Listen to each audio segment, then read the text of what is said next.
Buongiorno cari amici e benvenuti anche oggi a una piccola live splash del vostro magnetro veneziano. Oggi guarderemo come utilizzare due o tre circuiti che ci possono aiutare per allontanare energie nefaste o in casa o addosso a noi.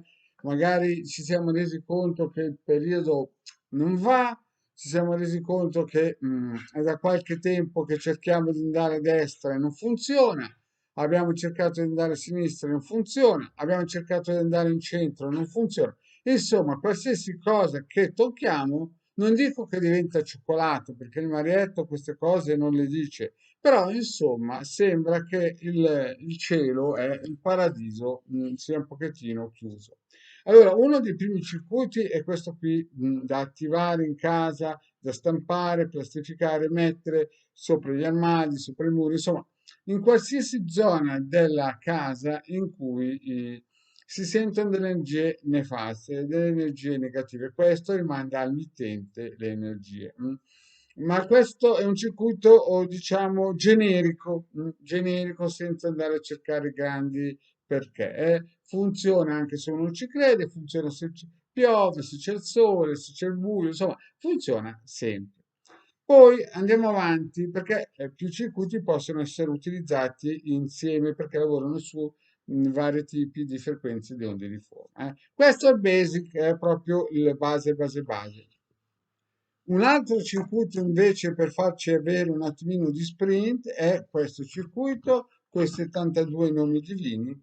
Questi 72 nomi divini nella realtà sono le 72 forze angeliche di Mercurio che ci danno le conoscenze, competenze, le sapienze e quant'altro. Queste servono più che altro per avere un piccolo input, no? Magari anni che tentiamo una strada non funziona, cioè non è che dico che se noi cerchiamo di pescare in un ago che è solo arborelle, cerchiamo delle balene, poi con questo circuito escono le balene. No, io dico che magari ci dicono questo circuito ci aiuta a cercare un altro laghetto. Se voi vedete, ad esempio, che abitate in un paese che proprio non vogliono fare, un'azione che proprio non vogliono fare le cose come dovrebbero essere fatte, magari questo circuito, non dico subito, ma magari nel raggio di 5-10 anni, vi può dare l'intuito, la saggezza, la conoscenza, la sapienza, la competenza per alzare le vele.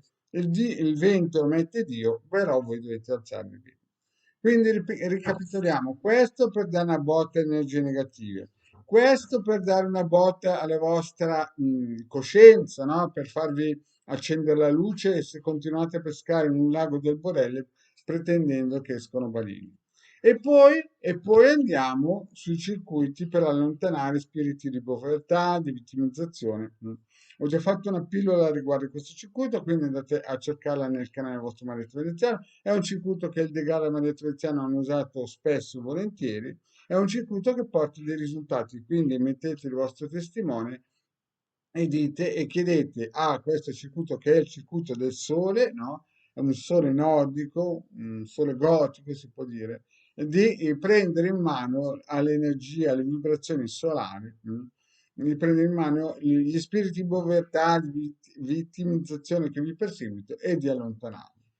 E poi, se avete proprio qualcuno che vi è sul collo, che vi ha mandato delle maledizioni, ha fatto dei giuramenti o degli incantesimi contro di voi, allora usate quello della tartarughina. Va benissimo perché in alcuni campi militari, quando si parla di tartarughina, non si parla sicuramente di quegli esseri indifesi, semplici e paurosi, ma si parla proprio di un'azione operativa in cui si tagliano i braccini e le gambette. Non dico di più per il semplice fatto che non me ne intendo queste cose qui il Marietto non le fa, però diciamo che in alcuni campi esoterici, quando bisogna togliersi i guanti bianchi, si parla di tartarughine e quindi se qualcuno vi ha fatto o vi ha mandato maledizioni, incantesimi, giuramenti, insomma, fatture, mettete il vostro testimone, attivatelo col pendolino. Se non sapete come usare questo circuito, il vostro Marietto ha fatto una bellissima pillola per come utilizzare questo circuito. Fatto questo, cioè attivato i vari testimoni con la tartarughina e il sole, beh, ci vuole la losanghe per mandare, quindi per mandare all'obiettivo, cioè se qualcuno vi ha fatto una fattura, un incantesimo, voi gliela sparate con una losanghe. Se non sapete utilizzare la losanghe, stesso discorso, andate a prendere il video del vostro marietto. Ho fatto più di 2500 video gratuiti, quindi non c'è nessun tipo di problema, trovate tutto. Bene, cari amici, vi ringrazio. Vi ricordo che se non volete usare questi circuiti perché vi sentite un po' giù, il diagramma retto veneziano possono a livello professionale darvi una mano. Basta che ci contattate per un preventivo. Grazie e alla prossima. Ciao.